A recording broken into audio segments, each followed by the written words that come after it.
Okay, hello everybody. Can you hear me? And welcome again this afternoon to the second of our panels. My name is Sionaidh Douglas-Scott, and I'm a professor in the law faculty here at Queen Mary. And we'll move on from our earlier discussion, and now we are going to engage with the topic, what is sovereignty? And we have four absolutely excellent speakers: Marina Wheeler, Martin Wolf, David Willets, and Dr. Robert Saunders. And we're going to follow the same plan that we used earlier. So we'll have four presentations, followed by some questions, eventually opening up the panel to the audience for questions. And we will hope to finish about 4:15, 4:20. So I'll just briefly introduce our panel, and then we will get started. So Marina Wheeler will be starting us off, and she was appointed QC in 2016, and as a barrister, she specializes in public and administrative law, human rights, and employment law. She's then going to be followed by Dr. Robert Saunders, who is a lecturer in the School of History here at Queen Mary. And he is currently completing a book on the last time there was a referendum on what was then EEC membership, Britain's EEC membership, back in 1975. He will be followed by Martin Wolf, Chief Economics Commentator at the Financial Times, London, and he was awarded the CBE in 2000 for services to financial journalism. And last but not least, we will have David Willets, who was, of course, a Conservative MP from 1992 to 2015, and Minister of State for Universities and Science under the Coalition. He's currently Executive Chair of the Resolution Foundation and was made a member of the House of Lords in 2015. And in the earlier panel, there was a little regret expressed that in some quarters there might be too much of a focus on economics. And I'm glad to say we have a very, very well-balanced panel coming up, which isn't to say that the last one wasn't also very well-balanced, but we have a lawyer, a historian, an economist, and a politician or former member of the House of Commons. So I'll pass over to Marina Wheeler to start us off. And if you could take about 10 minutes. Will do. Thank you very much indeed. Thank you for inviting me. Just check that you can hear me first. This panel, as you've heard, is dedicated to answering the question, what is sovereignty? So I'm going to dive straight in, and in a brief answer, what is sovereignty? Sovereignty is the right and the power to govern yourself. Now, it's an inoffensive concept, you would have thought, yet invoking it tends to conjure up an image of flag-waving Little Englanders and tweed coats. Now, I don't consider myself a flag-waving Little Englander. I was educated for a time and worked in Brussels, and until recently, I believed that for all its flaws, the EU was a force for good. Now, the EU, however, has changed, and as I see it, that change has involved a progressive transfer of power or control to the supranational institutions of the EU at the expense of national sovereignty. So the question I want to address is, how has this come to pass? In 1973, when incidentally I enrolled at the European School of Brussels, that was when we joined what was known then as the European Economic Community, the EEC. And although the founding fathers had a federal vision, the body we joined late, and I think for pragmatic reasons, was focused on removing barriers to trade and promoting free movement of persons, services, goods, and capital, and also outlawing anti-competitive behavior. In the 80s, that process was accelerated. It was accelerated because it was thought necessary to kickstart the economies of Europe at a time of pretty stagnant growth. And that saw an explosion of legislative activity, and crucially, the introduction of qualified majority voting. limiting the national veto and allowing countries to be outvoted. Now, Nick Clegg, who I've heard discuss this a few times, is very fond of saying that that was the moment, the passing of the Single European Act, that was the moment that sovereignty was really ceded at the hands, he's fond of pointing out, of Margaret Thatcher. Now, qualified majority voting did involve giving up some sovereignty, but at the time that limited loss was thought to be a price worth paying for what were expected to be quite considerable economic advantages. Advantages which in the event have largely failed to materialise. Now, listening to the referendum debate now, you might think historically that was it. What the EU is about the single market, but that wasn't it at all. The architects of Europe were not content to create what looked as if it was corporate Europe. They wanted to create citizens' Europe. And so by successive treaty amendments, the EU was granted new areas of competence beyond the purely economic remit. So environment, consumer protection, social cohesion, employment, research and development, and then, because where do you stop? Justice and home affairs, foreign and security policy, and most dramatically, and I would say disastrously, economic and monetary union. In parallel with that development, we saw the EU, of course, increase from the 9 members when we joined to the 28 members of today. Now, it can't be said that the expansion of EU power was enthusiastically greeted by the European populace. Since '92, in four referenda, the voters of Europe have rejected treaties which heralded further integration.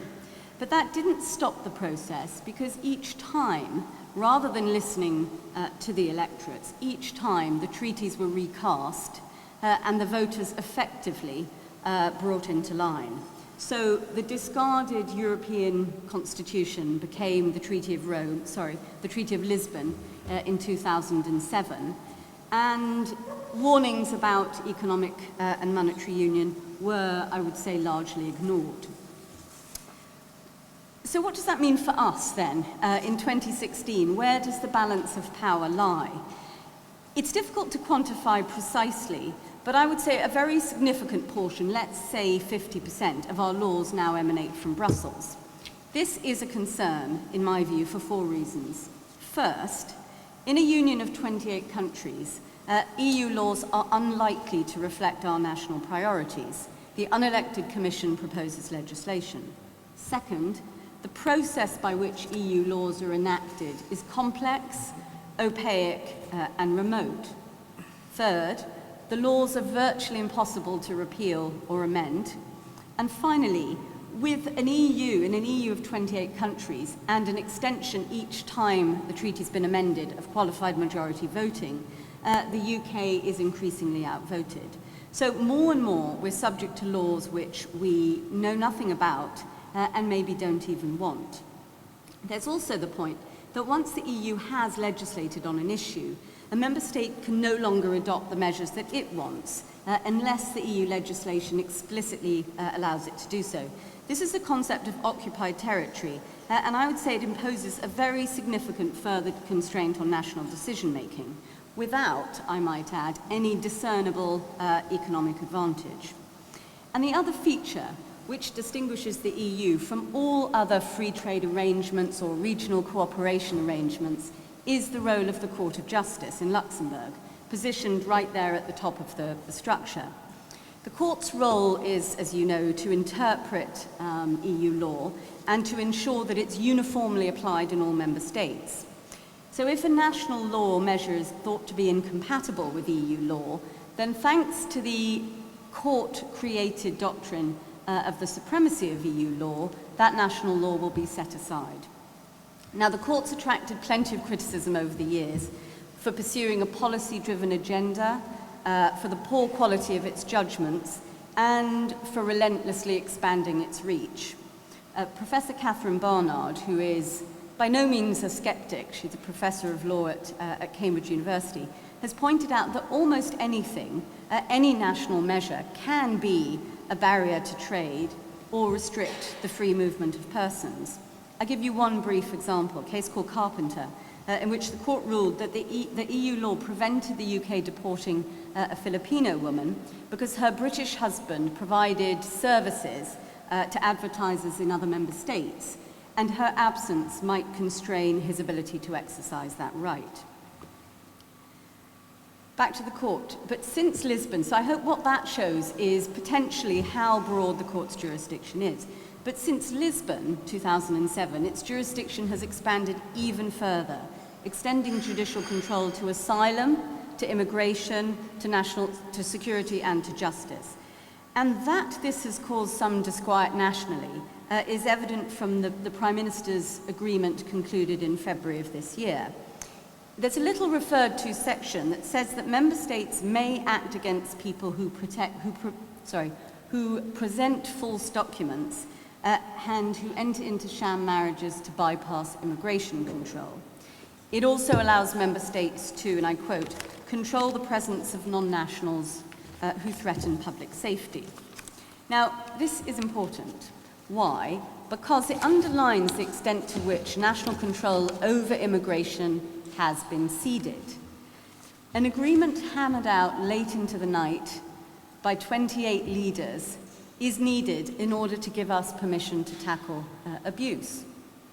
It also shows how the court chooses to uphold the EU principle of free movement of persons over national security. National sovereignty, I say, means setting our own priorities and taking such decisions ourselves. The Lisbon Treaty further extends the reach of the court by giving treaty force to something called the Charter of Fundamental Rights. Now, the Charter, as you may know, contains the traditional civil and political rights that you see in the European Convention on Human Rights. But it adds a whole lot more. It adds the right to health care, to a job, to run a business, the right to good administration, rights for the elderly and for children. And the important thing about this instrument is that as an instrument of EU law, it is supreme, and it trumps national provisions. Now, it's worth noting that the convention, the European Convention, the one that the government talks frequently about, that is enforced by Strasbourg, that convention is attacked by the government for limiting our sovereignty. But the convention is far less powerful a tool than the Charter. For the convention, if there is a ruling by the Strasbourg court that is adverse, we as a matter of international law ought to comply. But bottom line is no one can force us to do so.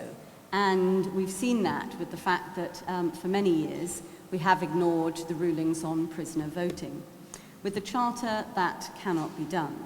So the result is 2016, now the court in Luxembourg has the ultimate say via the Charter over a huge area of national life.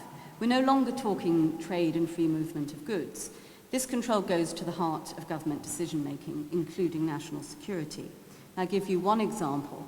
2014, a case called Digital Rights Ireland, the court ruled that a directive about the retention of digital communications data violated privacy rights under the Charter and so was invalid, effectively annulling the national laws in all member states which had given effect to it.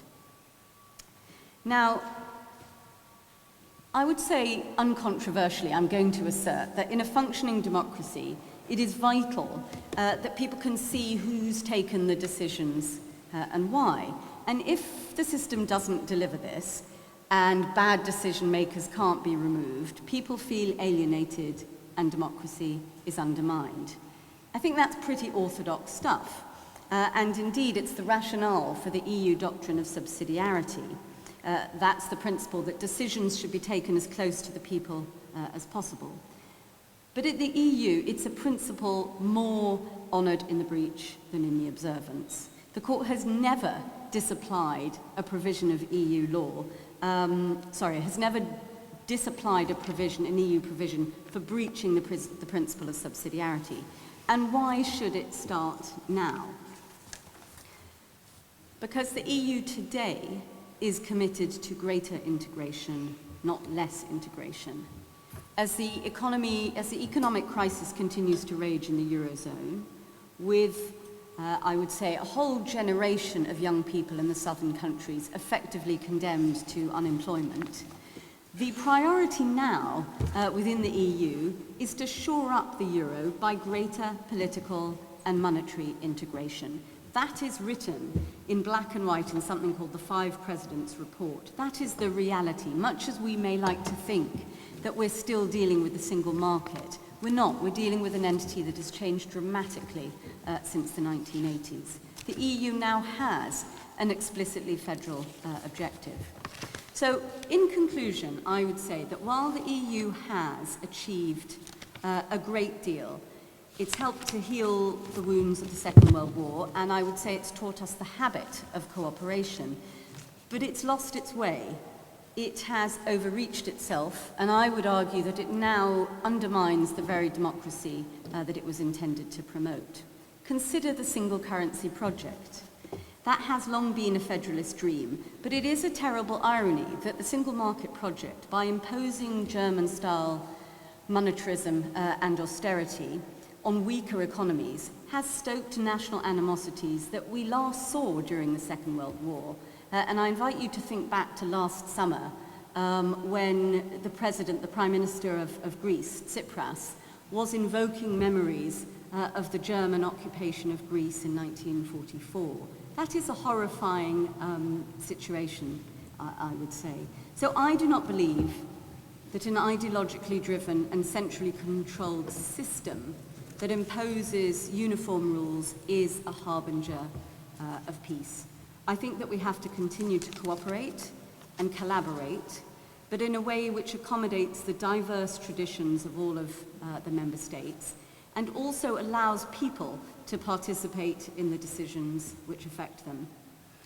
So I think that a system that respects the sovereignty of nations and of people is really the only way to secure peace and prosperity in the 21st century.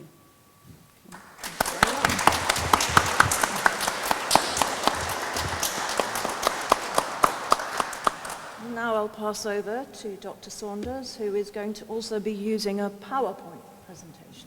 Well, I hope so. I should start by saying that I don't have an answer to the question we're exploring in this panel. I don't have an answer to the question, what is sovereignty?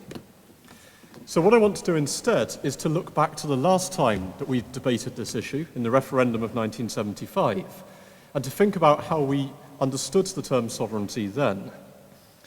Now, one of the great myths about the 1970s is that nobody talked about sovereignty. In fact, if you go onto YouTube and you look at the classic debate between Tony Benn and Roy Jenkins, or you look at the debates in Parliament between Ted Heath and Enoch Powell, what we find are two different visions of sovereignty coming into collision. So what I want to do is briefly to summarise these two positions and then to ask whether they are still relevant in 2016. So if we start with the No campaign, the people who wanted to get Britain out, you only have to look at some of their literature to see that sovereignty is the fundamental issue of the campaign. So this slogan, our right to rule ourselves, is blazoned across their literature. It's also the first item on their statement of values. Every household in the country received a copy of this elegant brown pamphlet. And we can see on the right here the fundamental point. It says the fundamental question is whether or not we remain free to rule ourselves in our own way. Now, this is an understanding of sovereignty that would have been very familiar 100 years earlier. And it's defined by Enoch Powell as follows. He said, sovereignty is the right to live under no laws but those made by our own representatives, to pay no taxes but those imposed by our own parliament, to be governed by no government but that responsible to our own people. So this is sovereignty as democracy and sovereignty as self-government. And for the left, that democratic strand meant in particular social or economic democracy. So for someone like Peter Shaw, the Trade Secretary, one of the most articulate exponents of an outvote in the 70s, the whole historic mission of the Labour Party over 100 years was piece by piece to build up democratic control over the blind forces of the market. From that perspective, by taking trade policy out of the control of national parliaments, membership of the European community was a reversal of the whole historic achievement of socialist politics. Tony Benn said it rolls back 120 years of parliamentary democracy. And there was a moment that illustrates this very nicely at Labour's special conference in '75. Roy Jenkins had spoken earlier and had said, "I cannot regard the preservation of national sovereignty as the Ark of the Covenant of Socialism." And Michael Foot replied, "Well, I might agree, but sovereignty means democracy, and democracy is the Ark of the Covenant of Socialism." As for sovereignty as self-determination, that fed off the recent experience of decolonisation, the creation of hundreds of new, sovereign, self-governing states carved out of the European empires. So to quote the anti-marketeers, Britain dismantled a vast empire in the belief that no country has the right or the wisdom to govern another. Now we demand for ourselves what we freely conceded to the Commonwealth. And that anti-colonial rhetoric is particularly powerful for the Labour anti-marketeers in the 70s. There's lots of talk about make referendum day Britain's Independence Day. Tony Benn talks about the Common Agricultural Policy as providing Britain with its Boston Tea Party moment. So that's the out campaign. So how did the pro-marketeers respond? Well, it's important, I think, to remember that some of them actively welcomed the dilution of national sovereignty. One of the most resonant posters from the campaign is the one on the left here. Better to lose a little national sovereignty than a son or a daughter. This is still a generation very much steeped in the memory of the Second World War. Ted Heath, who like many of his contemporaries had fought in France, said, "I am entirely prepared to make a contribution of national sovereignty to the building of peace in Europe." So that's one possible approach. More commonly, though, what they argued was that sovereignty had changed, that the kind of sovereignty that the antis were defending no longer existed. And the argument went something like this. Back in the 16th century, you could pass an Act of Parliament that declared this, that no foreign prince, person, prelate, or potentate have jurisdiction within this realm, the Act of Settlement. Now, what they meant by that, essentially, was the Pope, the French, and the Spanish. So essentially, as long as England could maintain the Protestant religion, as long as it could fortify the English Channel, England was sovereign. The challenges of the 20th century, of course, were very different. Two nuclear superpowers that could blow the world to pieces, colossal levels of public debt left over from the wars, an economy that was absolutely dependent on imported food, and perhaps most of all, gigantic multinational companies that could simply move production in a moment from Dagenham to Detroit, that could take their money and invest it elsewhere. Now, unless you're going to run a siege economy, you simply cannot shut these down by Act of Parliament. So the argument went that what governments across the world had done was to create a network of transnational institutions, NATO, the IMF, the World Trade Federation, and so on. And what they had done was to pool their sovereignty in return for power. Now, NATO is an interesting example there. As a member of NATO, we accept American military bases on British soil. Under some circumstances, we place British troops under foreign command. A gentleman commented earlier that one of the key attributes of sovereignty is the ability to send people into war. And in that respect, NATO is a constitutional revolution. So on this argument, sovereignty is like freedom. It is meaningless without power. I am not free to have dinner at the Ritz this evening because my opulent academic salary doesn't stretch that far. Similarly, a government is not sovereign to set taxes if it can't make Boots or Amazon pay them. Now, one of the key exponents of this view in the 70s was Roy Hattersley. And he argued that sovereignty had been draining away from Westminster for decades. And that wasn't because of Europe, it was because of the realities of the modern world. Take some examples. In the 1960s, the Labour government had published a national plan for economic growth. That plan was ripped up by the currency markets under devaluation of sterling. Governments made spending commitments, which they then had to reverse, not on the orders of the European Community, but on the instructions of Britain's creditors at the International Monetary Fund. Ted Heath in 1972 had passed an Industrial Relations Act, which he simply could not enforce. And perhaps most resonantly, in Northern Ireland, parliamentary government had collapsed altogether. So the suggestion that we heard from John Redwood earlier on, that we lived in a happy state of sovereign parliamentary democracy until the intrusion of the European Community, is, I think, one that would have surprised Harold Wilson.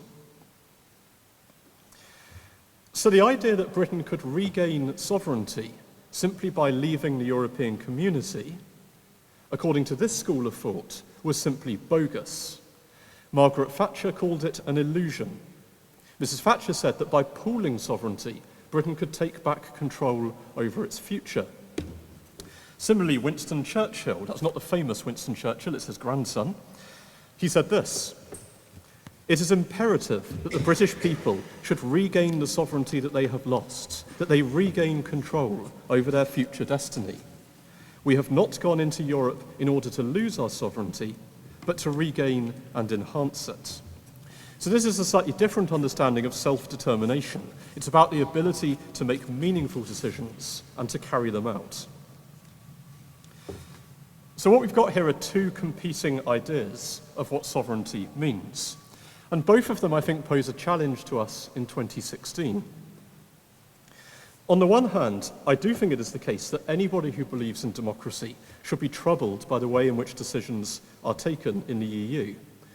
I would add as a counter to that, however, that the dire state of our own democratic institutions suggests that the democratic deficit does not simply lie on the other side of the English Channel. More broadly, though, the challenge that Heath and Jenkins identified is probably more powerful today than it was in the 1970s. We all know we live in a world in which trade policies made in China close steelworks in South Wales, where companies like Google regard taxation as entirely voluntary, where even the American government has to negotiate with Apple over its surveillance policies, a world where national economic policies are completely irrelevant to the challenge of climate change. And in that sense, I fear that our obsession with the EU has in fact become a way of not thinking seriously about what sovereignty means in the contemporary world, how we exercise it and how we protect it. On that note, I'll end. Thank you.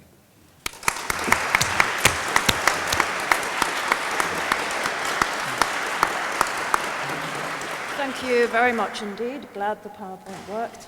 And I'll pass over to Martin Wolf. Thank you very much. I have to say, first of all, I'm pleased to be here because it's a break from serious work. This is an amazingly impressive hall, which I am enjoying. I didn't understand that I was engaged in another of these tedious debates, of which I've done so many, on about which side you're on. So by and large, I'm going to avoid that. Since this is an academic setting, I thought I would set down how I think about the question of sovereignty and power, because I think it's a crucial distinction, and where thinking about the EU should fit into that. And then what particular decision you make on the balance between staying in and leaving, in this case, I'm going to leave to you. I've written many, many columns on this subject already, and alas, will have to write more. But in this occasion, I'm going to approach it in a slightly different way. So I follow and have been very influenced by the thinking of Sir Noel Malcolm, who's now at All Souls, who has made already back in the early 90s, 1991, I think, what I regard as a crucial distinction between the notion of sovereignty and the notion of power. Sovereignty, in my view, is an attribute of legitimacy. It defines what it is to have a legitimate authority. And in this case, sovereignty must be defined by where ultimate legitimacy is based, is centered. And I have argued in a column following Noel's arguments that it seems to me perfectly clear that the UK, in this absolutely fundamental sense, is sovereign now. It is sovereign now. That is to say, the authority of Parliament is the ultimate legitimate authority in this country. It has remained so throughout our EU membership. And there is a very simple proof of that fact, which is that we're having the referendum debate. And the expectation that if we should vote, which I personally disagree with, everybody who reads my work will know this, if we should vote to leave, the expectation is, by the way, since Parliament is sovereign, not a guarantee, Parliament might decide to ignore the referendum outcome, but assuming it does not ignore the referendum outcome, Parliament can repeal the relevant legislation. The UK would be outside the EU, and that will be the end of it. And the laws that it has agreed to as a result of its membership could all be repealed overnight. And if that's not sovereignty, I don't know what is. We are, it seems to me, unambiguously sovereign. We are sovereign in the sense in which it turned out after the fact. The states of the South in the 1860s were not sovereign. They were not sovereign because the Union decided they were not sovereign, and the Union was powerful enough to prevent it. Nobody, I am sure, expects an invasion from Germany and France the morning after we have decided to leave. There is no doubt whatsoever, therefore, that the armed services of the UK will continue to obey the British government, and therefore we will be able to be sovereign. I should say in a footnote, which I think is a point which is, I think, of some importance and colours somewhat, I think, some of what was said by the first speaker, is that it is understandable why most major European states have a somewhat different view of the value of having this ultimate repository of sovereignty in an elected parliament or similar body, which is that every single one of them of any importance, almost every one of any importance, there are a few exceptions, Sweden was an exception, Spain was an exception, but pretty well all of them lost their sovereignty in the most complete, absolute, and obvious sense during the Second World War. They were occupied. And there is no doubt that in that circumstance, they ceased to be sovereign. That being so, they decided maybe insisting on our sovereignty doesn't make much sense if we can't actually defend it. We have a different view of that because we did successfully defend it, I would say, only because, in the last resort, of our allies. Now, states, the first point, so I regard Britain as sovereign now and sovereign throughout, and I think as a result, if we decide to stay in, we will remain sovereign, because we will certainly have the right to leave 5 years from now, or 10 years from now, or 15 years from now, with a few caveats which I will mention. So that leads me to my second point, which is pretty obvious and has already been mentioned. Why should states then join treaty-governed, rule-governed organizations, or as I think of them, clubs of states?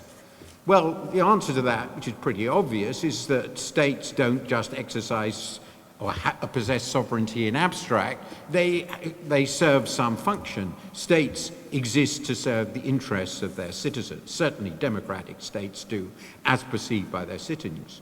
And joining clubs of various kinds, signing treaties which mean they have membership of various organizations, which have rules which they have to follow, just as you do if you join a club, is one of the ways they do so. and I would argue probably it's the most important way they do so in the modern world. According to our Foreign Office, the UK has signed, I'm amazed by this, 14,000 treaties. And some of them are extremely far-reaching ones, such as NATO and the WTO.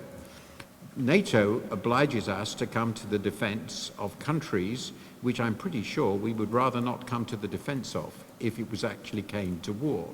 I won't list them.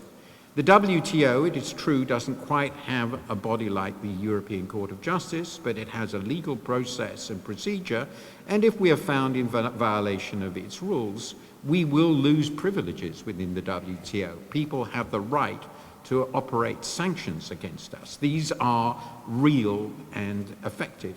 In fact, I would say the sanctions in the WTO really are more effective than those of the ECJ. If we decided to ignore it, we couldn't do much about it. But I would argue treaties don't undermine sovereignty, they express it. They make sovereignty more effective in the world of power. Now, treaties always delegate powers to some institutions. They often delegate powers to some institutions. And as I've already indicated, some of those powers are matters of life and death. The UK could withdraw from every one of them. It does not do so because it will be far less effective in its ability to exercise its sovereign power effectively. So sovereignty is made more effective, power is enhanced by joining clubs. That leads to my third question, which I think was the core of the first intervention, which is the EU like or completely different from all other clubs of which we are a part? I would say the answer to that is yes and no. It is like, but it is also different. It is like the others in the sense that I've already said, the UK has joined and the UK can leave. Just as you can join a club and you can then leave it. So in that case, in that sense, it is like anything else we will join. But it is clear that, as was already mentioned, the UK is somewhat more constrained by the legal arrangements of the EU, particularly the powers of the European Court of Justice, and by the decision-making processes of the European Parliament and the qualified majority voting in the Council. This puts us in a somewhat, one might argue, significantly less autonomous position than in other agreements which we have signed up to. Okay, the UK, the EU could abolish, I would then want to go on is, could this go much further? Could one imagine a process whereby effectively UK sovereignty was truly abolished? And yes, I can easily imagine that. One way to do so would be to abolish our parliament. And we should know all about that because it's exactly what we did with the Scottish and Irish parliaments. So we could do that. And another way would be full transfer of what I think of the core attributes of a sovereign state, namely fiscal and security powers. But as things are at the moment, and as I believe will remain the case, neither could happen without UK agreement, and there's no reason whatsoever why we should agree to these things. So finally, the question for the UK is whether on balance the rules of this particular club offer a reasonable balance for us between effectiveness and the degree of accountability we would want. And I think that's for each individual to decide. There are obviously disadvantages. We've discussed already the powers. There are other disadvantages which many people object to, probably the decisive one being the free movement of people. We have the enormous advantage that we're not in the currency union. I agree completely with the analysis of the currency union. I've been pretty consistent on that. But I think there are particularly very large pros in being part of this system, which is why we joined. We have access to the single market on preferential terms, and it remains far and away our largest market. We are able to achieve joint positions on important global issues, like global environmental issues within the EU. We're not a superpower. That I would regard as massively enhancing our ability to exercise our power. And of course, it gives us a say in the future of Europe itself. And the future of Europe is rather important to our security as I'm sure anyone with any knowledge of history would understand. So I think my conclusion is this has been an effective way of exercising our power. It is not and does not threaten our sovereignty, and we should stay in. But I would suggest at least we should be precise and analytical about this. This is not a debate about sovereignty. It's about how we effectively exercise the powers that this sovereign country possesses. Thank you.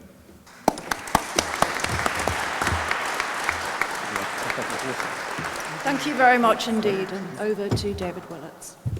Well, thank you very much indeed. It's great to be here, and it's always, and I think one of the best things about this European referendum is the way in which so many meetings like this are happening across the country, and I don't think they're quite as boring as Martin fears they are. I think they're very illuminating. I completely agreed with Martin's first point, by the way. We are members of this club because the Parliament has voted we should be members of this club. And if we don't wish to be members of the club, Parliament can vote that we should leave the club. There's no federal power like the one that Washington exercised, the Washington DC exercised in the American Civil War. Indeed, there were some rather overheated anxieties that Europe was heading to a position where it would be inconceivable that anyone could ever leave, which is one of the reasons why the British government, in one of the treaty negotiations, I think Maastricht, explicitly asked for and secured provisions describing how a country could leave the EU. All those arguments we now have about Article 50 and how we should leave were a result of a British government persuading other member states as well that we all knew we could leave, we all knew this was the sovereign position, but it should be made explicit. Now, occasionally people in the House of Commons want to pass a motion, none has yet been passed, which says something like, despite our being members of the European Union, we will nevertheless vote hereby to exclude all French-made cars from the UK market or whatever. And then the question is what a British court would do. And it's sometimes said a British court would strike that down, which shows how really the European Court of Justice is supreme. I think a court would really be saying, you can either take a serious decision to leave the club, or you can be bound by the rules of the club. Saying we're in the club but we decided not to follow this rule is what is very hard, because what keeps the club together is everybody agreeing to follow the rule. So I completely agree with Martin's analysis. Why have we joined this club? Well, I actually think that what we heard earlier on explains why we joined this club. We wanted the free movement of goods, services, people, capital. And in order for that to happen, despite all the political temptations, individual national governments across Europe shouldn't be in a position to stop that happening. The European Court of Justice would strike down measures that were attempts by individual national governments to stop that happening, unless and until that government had decided on the consistent policy of leaving the EU, whereupon it would cease to apply. So what the ECJ does is enforce the rules of the club that we have decided to sign up to. That is the logic of the position that we're in. Now, that I think is the overall position in jurisprudence, but of course there are lots of other concepts knocking around as well. And sovereignty doesn't just exist legally. Sovereignty exists in our heads. It's how we think and how we behave. And this is, I think, one of the paradoxes of the Brexit argument. Because we hear, as we heard earlier on, the EU decides 50% of our laws, everything we do is decided in Brussels. And the journey I was on was actually shaped particularly by my experience in the last few years, was to realize how little of what we did was actually determined by Brussels, and how much of what ministers did, when it went wrong, they used Brussels as an alibi. The number of times I sat in a cabinet committee and saw a ministerial proposal biting the dust because it cost too much and the Treasury would never agree it, or the whip said you won't get it through the Commons, or there was a coalition row between Lib Dems and Conservatives. And then lo and behold, the minister who had lost face as a result of being failing to get through this initiative, I then read a day later in the Daily Mail, we weren't able to do this because the EU stopped us. The EU, the belief that the EU stops us and determines everything is an alibi that enables lazy politicians not to confront the consequences of their own decisions. You should work on the basis that ministers are accountable for what they do, and the moment you hear someone say, of course, I'd love to do this, but the EU won't let them, ask what exactly is the chapter and verse that proves that the EU would not let me, and are you sure that you're not really saying, I'd like to do it, but we can't afford it, or I'd like to do it, but we couldn't get it through Parliament. So, in other words, I think all too often we have got ourselves into the mindset where we are willing to assume that the reason for our problems is the EU, when actually we should carry on holding ministers accountable for domestic policy decisions that they are still taking in reality. Now, there are other senses in which, two other points, because I don't want to go on for too long. Are we on a journey to a superstate? Which was one of my fears. When you go to Brussels now, and I used to go to Brussels a lot as a minister, they are desperately trying to hold a show on the road. The idea that they are plotting to construct some superstate, one moment it's Greece and the shambles of the Eurozone, another moment it's the British referendum. They are the idea that there is a superstate that they're all busy plotting. No, they have the Delors agenda, which I think was traumatic for a lot of people, including myself. The Delors agenda of mass interventionist regulation from Brussels has largely come to a halt.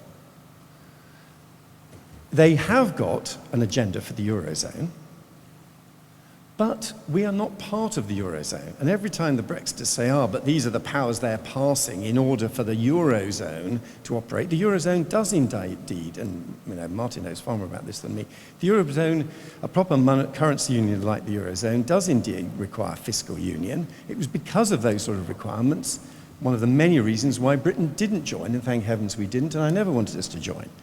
What Britain is, we are not bound by things they have to do in order to make the Eurozone work.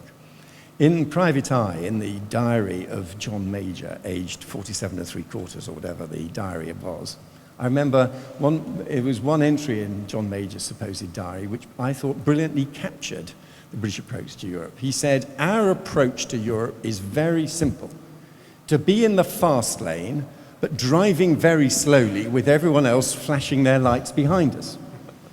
That's what wound the muss about the British position, and I remember the discussions in Cabinet. Essentially what we decided on the Eurozone, and it was quite the correct decision, is we'd pull over into the middle lane.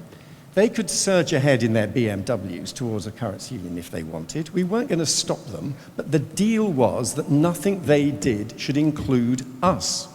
And that is the deal.